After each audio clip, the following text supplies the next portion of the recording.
Hola amigos y familia, ¿cómo están? Espero que se encuentren bien. Pues llegamos aquí en la doctrina de Cristo. Bueno, porque eso es, ¿verdad? Eso es, amigos y familia, amigos, donde quiera que se encuentren. Eso es lo que es la mera verdad, ¿verdad? Las Escrituras. Esa es la escuela de Cristo. Eso es lo que viene siendo para mí. Porque pues de ahí vienen las Escrituras, ¿no? De Cristo. Por eso le digo yo así, la doctrina de Cristo. Bueno, seguimos estudiando las Escrituras y aprendiendo. Espero que aprendan. Y ese es el primer video de hoy lunes. Hasta la próxima.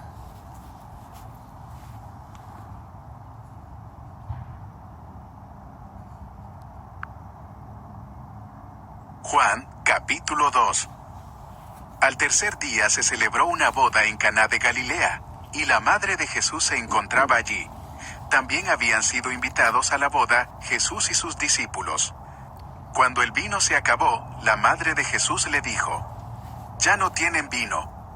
«Mujer, ¿eso qué tiene que ver conmigo?», respondió Jesús. «Todavía no ha llegado mi hora». Su madre dijo a los sirvientes: «Hagan lo que él les ordene». Había allí 6 tinajas de piedra, de las que usan los judíos en sus ceremonias de purificación. En cada una cabían unos 100 litros. Jesús dijo a los sirvientes: «Llenen de agua las tinajas». Y los sirvientes las llenaron hasta el borde. «Ahora saquen un poco y llévenlo al encargado del banquete», les dijo Jesús. Así lo hicieron. El encargado del banquete probó el agua convertida en vino sin saber de dónde había salido, aunque sí lo sabían los sirvientes que habían sacado el agua. Entonces llamó aparte al novio y le dijo: «Todos sirven primero el mejor vino, y cuando los invitados ya han bebido mucho, entonces sirven el más barato. Pero tú has guardado el mejor vino hasta ahora». Esta, la primera de sus señales, la hizo Jesús en Caná de Galilea. Así reveló su gloria, y sus discípulos creyeron en él. Después de esto, Jesús bajó a Capernaum con su madre, sus hermanos y sus discípulos, y se quedaron allí unos días.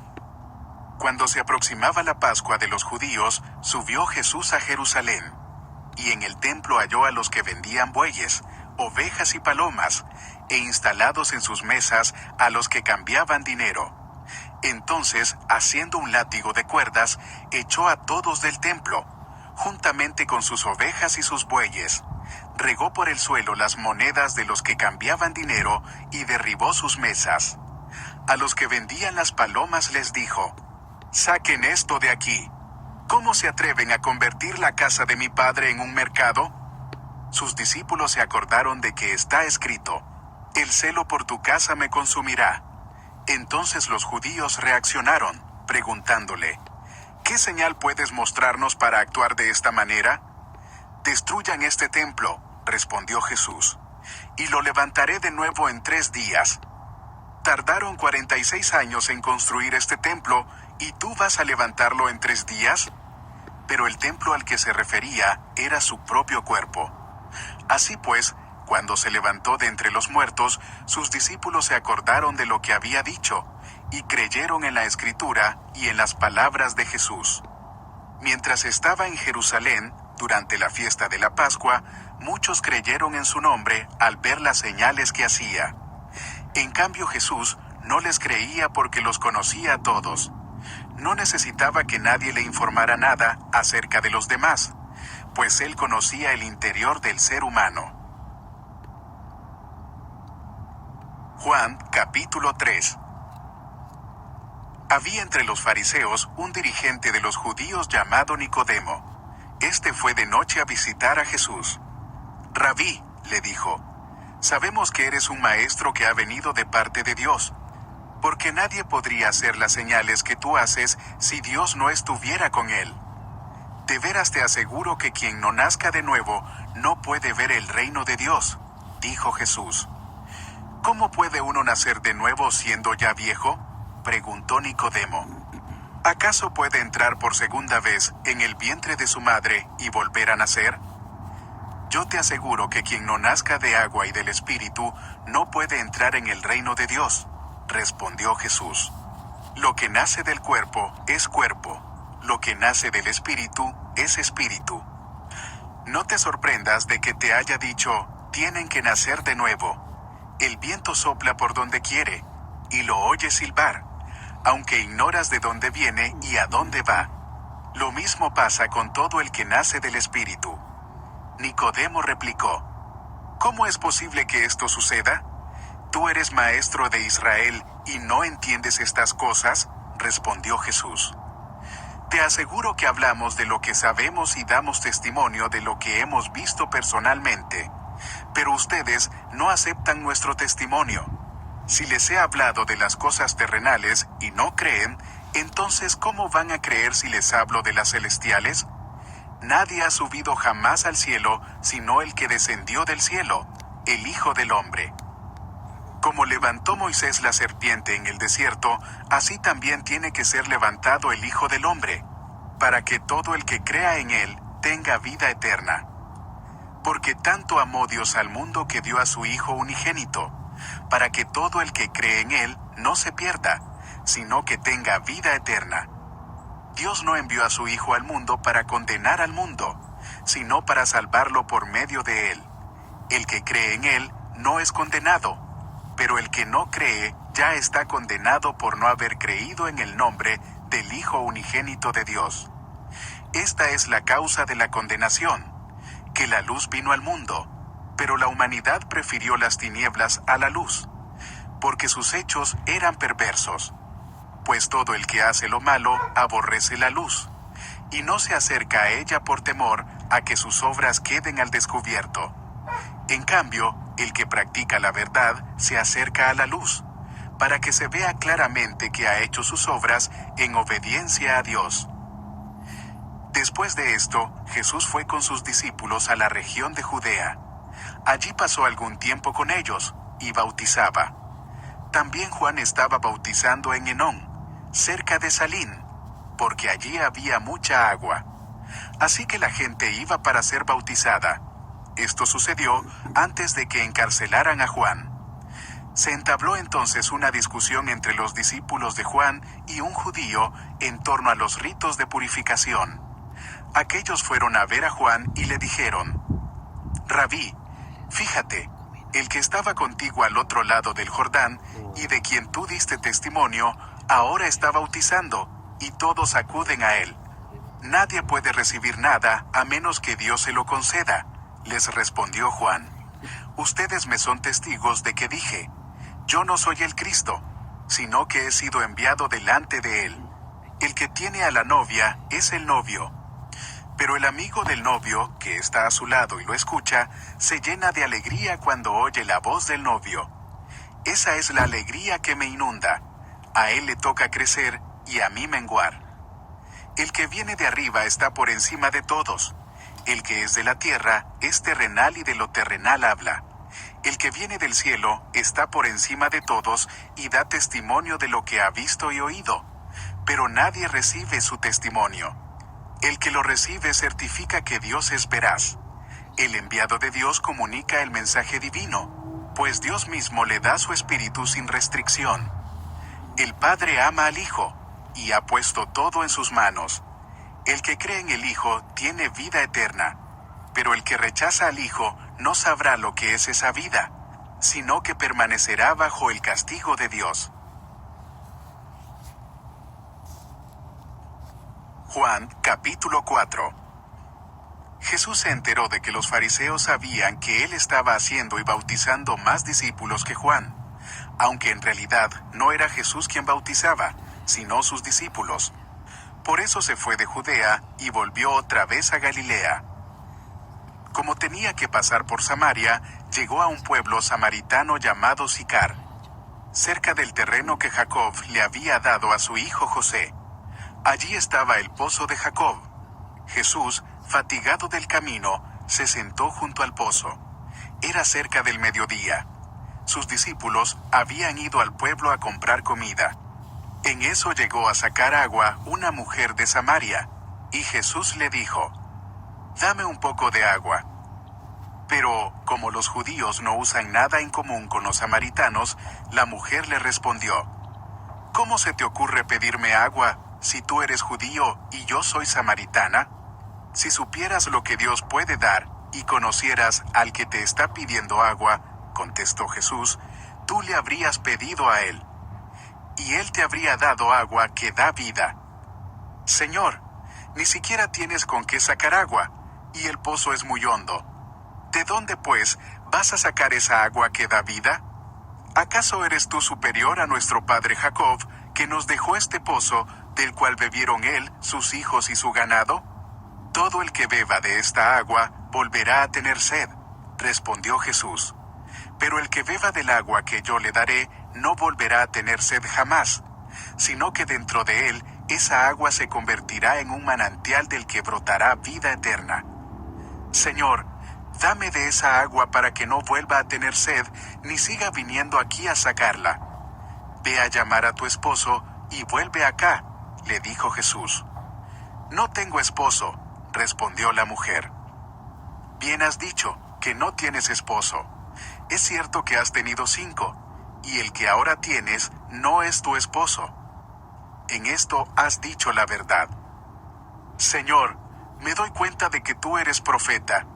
Nuestros antepasados adoraron en este monte, pero ustedes los judíos dicen que el lugar donde debemos adorar está en Jerusalén.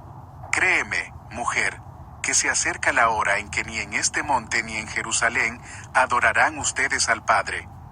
Ahora ustedes adoran lo que no conocen. Nosotros adoramos lo que conocemos, porque la salvación proviene de los judíos. Pero se acerca la hora, y ha llegado ya, en que los verdaderos adoradores rendirán culto al Padre en espíritu y en verdad, porque así quiere el Padre que sean los que le adoren. Dios es espíritu, y quienes lo adoran deben hacerlo en espíritu y en verdad. Sé que viene el Mesías, al que llaman el Cristo, respondió la mujer. Cuando Él venga, nos explicará todas las cosas. Ese soy yo, el que habla contigo, le dijo Jesús. En esto llegaron sus discípulos y se sorprendieron de verlo hablando con una mujer, aunque ninguno le preguntó: ¿qué pretendes? ¿O de qué hablas con ella? La mujer dejó su cántaro, volvió al pueblo y le decía a la gente: vengan a ver a un hombre que me ha dicho todo lo que he hecho. ¿No será este el Cristo? Salieron del pueblo y fueron a ver a Jesús. Mientras tanto, sus discípulos le insistían: Rabí, come algo. Yo tengo un alimento que ustedes no conocen, replicó él. ¿Le habrán traído algo de comer? Comentaban entre sí los discípulos. Mi alimento es hacer la voluntad del que me envió y terminar su obra, les dijo Jesús. ¿No dicen ustedes, todavía faltan 4 meses para la cosecha? Yo les digo, abran los ojos y miren los campos sembrados. Ya la cosecha está madura. Ya el segador recibe su salario y recoge el fruto para vida eterna. Ahora tanto el sembrador como el segador se alegran juntos. Porque como dice el refrán, uno es el que siembra y otro el que cosecha. Yo los he enviado a ustedes a cosechar lo que no les costó ningún trabajo. Otros se han fatigado trabajando, y ustedes han cosechado el fruto de ese trabajo. Muchos de los samaritanos que vivían en aquel pueblo creyeron en él por el testimonio que daba la mujer. Me dijo todo lo que he hecho. Así que cuando los samaritanos fueron a su encuentro, le insistieron en que se quedara con ellos. Jesús permaneció allí 2 días, y muchos más llegaron a creer por lo que él mismo decía. Ya no creemos solo por lo que tú dijiste, le decían a la mujer. Ahora lo hemos oído nosotros mismos y sabemos que verdaderamente este es el Salvador del mundo. Después de esos días, Jesús salió de allí rumbo a Galilea, pues como él mismo había dicho, a ningún profeta se le honra en su propia tierra. Cuando llegó a Galilea, fue bien recibido por los galileos, pues estos habían visto personalmente todo lo que había hecho en Jerusalén durante la fiesta de la Pascua, ya que ellos habían estado también allí. Y volvió otra vez Jesús a Caná de Galilea, donde había convertido el agua en vino. Había allí un funcionario real, cuyo hijo estaba enfermo en Capernaum. Cuando este hombre se enteró de que Jesús había llegado de Judea a Galilea, fue a su encuentro y le suplicó que bajara a sanar a su hijo, pues estaba a punto de morir. «Ustedes nunca van a creer si no ven señales y prodigios», le dijo Jesús. «Señor», rogó el funcionario, «baja antes de que se muera mi hijo». «Vuelve a casa, que tu hijo vive», le dijo Jesús. El hombre creyó lo que Jesús le dijo y se fue. Cuando se dirigía a su casa, sus siervos salieron a su encuentro y le dieron la noticia de que su hijo estaba vivo. Cuando les preguntó a qué hora había comenzado su hijo a sentirse mejor, le contestaron: «Ayer, a la 1 de la tarde se le quitó la fiebre». Entonces el padre se dio cuenta de que precisamente a esa hora Jesús le había dicho: «Tu hijo vive». Así que creyó él con toda su familia. Esta fue la segunda señal que hizo Jesús después de que volvió de Judea a Galilea.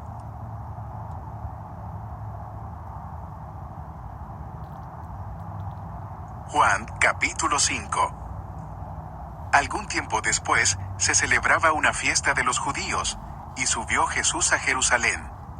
Había allí, junto a la puerta de las ovejas, un estanque rodeado de 5 pórticos, cuyo nombre en arameo es Betzatá.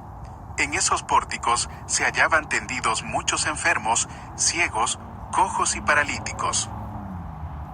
Entre ellos se encontraba un hombre inválido que llevaba enfermo 38 años.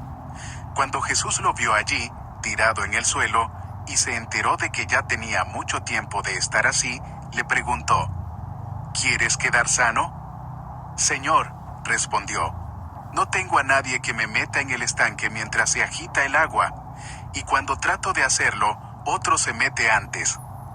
«Levántate, recoge tu camilla y anda», le contestó Jesús. Al instante, aquel hombre quedó sano, así que tomó su camilla y echó a andar. Pero ese día era sábado. Por eso los judíos le dijeron al que había sido sanado: «Hoy es sábado, no te está permitido cargar tu camilla». «El que me sanó me dijo: recoge tu camilla y anda», les respondió. «¿Quién es ese hombre que te dijo: recógela y anda?», le interpelaron. El que había sido sanado no tenía idea de quién era, porque Jesús se había escabullido entre la mucha gente que había en el lugar. Después de esto, Jesús lo encontró en el templo y le dijo: «Mira, ya has quedado sano, no vuelvas a pecar, no sea que te ocurra algo peor». El hombre se fue e informó a los judíos que Jesús era quien lo había sanado. Precisamente por esto los judíos perseguían a Jesús, pues hacía tales cosas en sábado. Pero Jesús les respondía: «Mi Padre aún hoy está trabajando, y yo también trabajo». Así que los judíos redoblaban sus esfuerzos para matarlo, pues no solo quebrantaba el sábado, sino que incluso llamaba a Dios su propio Padre, con lo que él mismo se hacía igual a Dios. Entonces Jesús afirmó: «Ciertamente les aseguro que el Hijo no puede hacer nada por su propia cuenta, sino solamente lo que ve que su Padre hace, porque cualquier cosa que hace el Padre, la hace también el Hijo. Pues el Padre ama al Hijo y le muestra todo lo que hace. Sí, y aún cosas más grandes que estas les mostrará, que los dejará a ustedes asombrados. Porque así como el Padre resucita a los muertos y les da vida, así también el Hijo da vida a quienes a Él le place. Además, el Padre no juzga a nadie, sino que todo juicio lo ha delegado en el Hijo, para que todos honren al Hijo como lo honran a Él. El que se niega a honrar al Hijo, no honra al Padre que lo envió. Ciertamente les aseguro que el que oye mi palabra y cree al que me envió, tiene vida eterna y no será juzgado, sino que ha pasado de la muerte a la vida. Ciertamente les aseguro que ya viene la hora, y ha llegado ya, en que los muertos oirán la voz del Hijo de Dios, y los que la oigan vivirán. Porque así como el Padre tiene vida en sí mismo, así también ha concedido al Hijo el tener vida en sí mismo. y le ha dado autoridad para juzgar, puesto que es el Hijo del Hombre. No se asombren de esto, porque viene la hora en que todos los que están en los sepulcros oirán su voz, y saldrán de allí. Los que han hecho el bien resucitarán para tener vida, pero los que han practicado el mal resucitarán para ser juzgados. Yo no puedo hacer nada por mi propia cuenta. Juzgo solo según lo que oigo, y mi juicio es justo, pues no busco hacer mi propia voluntad, sino cumplir la voluntad del que me envió. Si yo testifico en mi favor, ese testimonio no es válido. Otro es el que testifica en mi favor, y me consta que es válido el testimonio que él da de mí. Ustedes enviaron a preguntarle a Juan, y él dio un testimonio válido, y no es que acepte yo el testimonio de un hombre, más bien lo menciono para que ustedes sean salvos. Juan era una lámpara encendida y brillante, y ustedes decidieron disfrutar de su luz por algún tiempo. El testimonio con que yo cuento tiene más peso que el de Juan, porque esa misma tarea que el Padre me ha encomendado que lleve a cabo y que estoy haciendo es la que testifica que el Padre me ha enviado. Y el Padre mismo que me envió ha testificado en mi favor. Ustedes nunca han oído su voz, ni visto su figura, ni vive su palabra en ustedes, porque no creen en aquel a quien Él envió. Ustedes estudian con diligencia las Escrituras porque piensan que en ellas hallan la vida eterna, y son ellas las que dan testimonio en mi favor. Sin embargo, ustedes no quieren venir a mí para tener esa vida. La gloria humana no la acepto, pero a ustedes los conozco, y sé que no aman realmente a Dios. Yo he venido en nombre de mi Padre, y ustedes no me aceptan. Pero si otro viniera por su propia cuenta, a ese sí lo aceptarían. ¿Cómo va a ser posible que ustedes crean si unos a otros se rinden gloria, pero no buscan la gloria que viene del Dios único? Pero no piensen que yo voy a acusarlos delante del Padre. Quien los va a acusar es Moisés, en quien tienen puesta su esperanza. Si le creyeran a Moisés, me creerían a mí, porque de mí escribió él. Pero si no creen lo que él escribió, ¿cómo van a creer en mis palabras?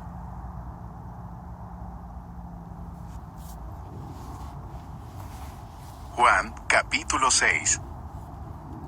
Algún tiempo después, Jesús se fue a la otra orilla del mar de Galilea, o de Tiberíades, y mucha gente lo seguía, porque veían las señales milagrosas que hacía en los enfermos.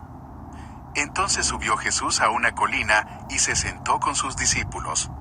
Faltaba muy poco tiempo para la fiesta judía de la Pascua.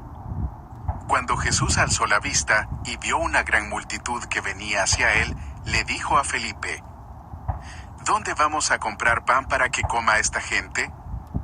Esto lo dijo solo para ponerlo a prueba, porque él ya sabía lo que iba a hacer. Ni con el salario de 8 meses podríamos comprar suficiente pan para darle un pedazo a cada uno, respondió Felipe. Otro de sus discípulos, Andrés, que era hermano de Simón Pedro, le dijo: Aquí hay un muchacho que tiene 5 panes de cebada y 2 pescados. ¿Pero qué es esto para tanta gente? Hagan que se sienten todos, ordenó Jesús. En ese lugar había mucha hierba, así que se sentaron y los varones adultos eran como 5,000. Jesús tomó entonces los panes, dio gracias y distribuyó a los que estaban sentados todo lo que quisieron. Lo mismo hizo con los pescados. Una vez que quedaron satisfechos, dijo a sus discípulos: Recojan los pedazos que sobraron, para que no se desperdicie nada. Así lo hicieron, y con los pedazos de los 5 panes de cebada que le sobraron a los que habían comido, llenaron 12 canastas. Al ver la señal que Jesús había realizado, la gente comenzó a decir: En verdad, este es el profeta, el que ha de venir al mundo. Pero Jesús, dándose cuenta de que querían llevárselo a la fuerza y declararlo rey, se retiró de nuevo a la montaña él solo. Cuando ya anochecía, sus discípulos bajaron al lago y subieron a una barca, y comenzaron a cruzar el lago en dirección a Capernaum. Para entonces ya había oscurecido, y Jesús todavía no se les había unido. Por causa del fuerte viento que soplaba, el lago estaba picado. Habrían remado unos 5 o 6 kilómetros cuando vieron que Jesús se acercaba a la barca, caminando sobre el agua, y se asustaron. Pero él les dijo: «No tengan miedo, que soy yo». Así que se dispusieron a recibirlo a bordo, y enseguida la barca llegó a la orilla a donde se dirigían. Al día siguiente, la multitud que se había quedado en el otro lado del lago se dio cuenta de que los discípulos se habían embarcado solos. Allí había estado una sola barca, y Jesús no había entrado en ella con sus discípulos. Sin embargo, algunas barcas de Tiberíades se aproximaron al lugar donde la gente había comido el pan después de haber dado gracias al Señor. En cuanto la multitud se dio cuenta de que ni Jesús ni sus discípulos estaban allí, subieron a las barcas y se fueron a Capernaum a buscar a Jesús. Cuando lo encontraron al otro lado del lago, le preguntaron: «Rabí, ¿cuándo llegaste acá? Ciertamente les aseguro que ustedes me buscan no porque han visto señales, sino porque comieron pan hasta llenarse. Trabajen, pero no por la comida que es perecedera, sino por la que permanece para vida eterna, la cual les dará el Hijo del Hombre. Sobre este ha puesto Dios el Padre su sello de aprobación». «¿Qué tenemos que hacer para realizar las obras que Dios exige?», le preguntaron. «Esta es la obra de Dios, que crean en aquel a quien Él envió», les respondió Jesús. «¿Y qué señalarás para que la veamos y te creamos? ¿Qué puedes hacer?», insistieron ellos. «Nuestros antepasados comieron el maná en el desierto, como está escrito: pan del cielo les dio a comer». «Ciertamente les aseguro que no fue Moisés el que les dio a ustedes el pan del cielo», afirmó Jesús. «El que da el verdadero pan del cielo es mi Padre. El pan de Dios es el que baja del cielo y da vida al mundo». «Señor», le pidieron, «danos siempre ese pan». «Yo soy el pan de vida», declaró Jesús. «El que a mí viene nunca pasará hambre, y el que en mí cree nunca más volverá a tener sed. Pero como ya les dije, a pesar de que ustedes me han visto, no creen. Todos los que el Padre me da vendrán a mí, y al que a mí viene no lo rechazo, porque he bajado del cielo no para hacer mi voluntad, sino la del que me envió. Y esta es la voluntad del que me envió, que yo no pierda nada de lo que Él me ha dado, sino que lo resucite en el día final. Porque la voluntad de mi Padre es que todo el que reconozca al Hijo y crea en Él tenga vida eterna, y yo lo resucitaré en el día final». Entonces los judíos comenzaron a murmurar contra él, porque dijo: «Yo soy el pan que bajó del cielo». Y se decían: «¿Acaso no es este Jesús, el hijo de José? ¿No conocemos a su padre y a su madre? ¿Cómo es que sale diciendo: yo bajé del cielo?». «Dejen de murmurar», replicó Jesús. «Nadie puede venir a mí si no lo atrae el Padre que me envió, y yo lo resucitaré en el día final. En los profetas está escrito: a todos los instruirá Dios. En efecto, todo el que escucha al Padre y aprende de él, viene a mí. Al Padre nadie lo ha visto, excepto el que viene de Dios. Solo él ha visto al Padre. Ciertamente les aseguro que el que cree tiene vida eterna. Yo soy el pan de vida. Los antepasados de ustedes comieron el maná en el desierto, y sin embargo murieron. Pero este es el pan que baja del cielo. El que come de él no muere. Yo soy el pan vivo que bajó del cielo. Si alguno come de este pan, vivirá para siempre. Este pan es mi carne, que daré para que el mundo viva». Los judíos comenzaron a disputar acaloradamente entre sí: «¿Cómo puede éste darnos a comer su carne?». «Ciertamente les aseguro», afirmó Jesús, «que si no comen la carne del Hijo del Hombre, ni beben su sangre, no tienen realmente vida. El que come mi carne y bebe mi sangre, tiene vida eterna, y yo lo resucitaré en el día final. Porque mi carne es verdadera comida, y mi sangre es verdadera bebida. El que come mi carne y bebe mi sangre, permanece en mí y yo en él. Así como me envió el Padre viviente, y yo vivo por el Padre, también el que come de mí vivirá por mí. Este es el pan que bajó del cielo. Los antepasados de ustedes comieron maná y murieron, pero el que come de este pan vivirá para siempre. Todo esto lo dijo Jesús mientras enseñaba en la sinagoga de Capernaum. Al escucharlo, muchos de sus discípulos exclamaron: «Esta enseñanza es muy difícil. ¿Quién puede aceptarla?». Jesús, muy consciente de que sus discípulos murmuraban por lo que había dicho, les reprochó: ¿Esto les causa tropiezo? ¿Qué tal si vieran al Hijo del Hombre subir a donde antes estaba? El Espíritu da vida, la carne no vale para nada. Las palabras que les he hablado son espíritu y son vida. Sin embargo, hay algunos de ustedes que no creen. Es que Jesús conocía desde el principio quiénes eran los que no creían y quién era el que iba a traicionarlo. Así que añadió: «Por esto les dije que nadie puede venir a mí, a menos que se lo haya concedido el Padre». Desde entonces, muchos de sus discípulos le volvieron la espalda y ya no andaban con él. Así que Jesús le preguntó a los 12: «¿También ustedes quieren marcharse?». «Señor», contestó Simón Pedro, «¿a quién iremos? Tú tienes palabra de vida eterna, y nosotros hemos creído y sabemos que tú eres el Santo de Dios». «¿No los he escogido yo a ustedes 12?», repuso Jesús. «No obstante, uno de ustedes es un diablo». Se refería a Judas, hijo de Simón Iscariote, uno de los 12 que iba a traicionarlo.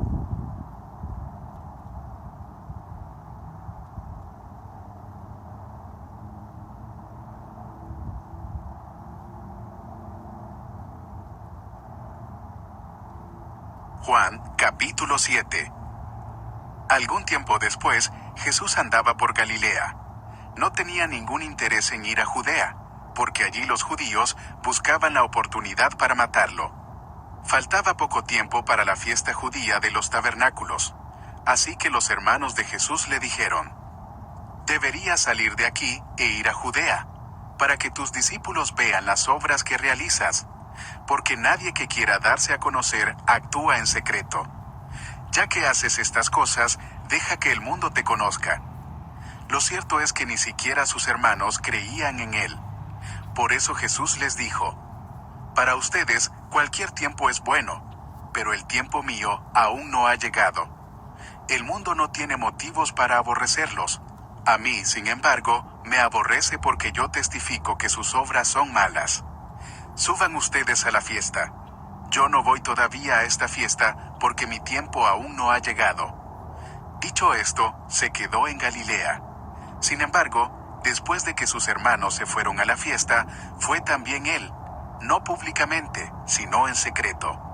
Por eso las autoridades judías lo buscaban durante la fiesta y decían: «¿Dónde se habrá metido?». Entre la multitud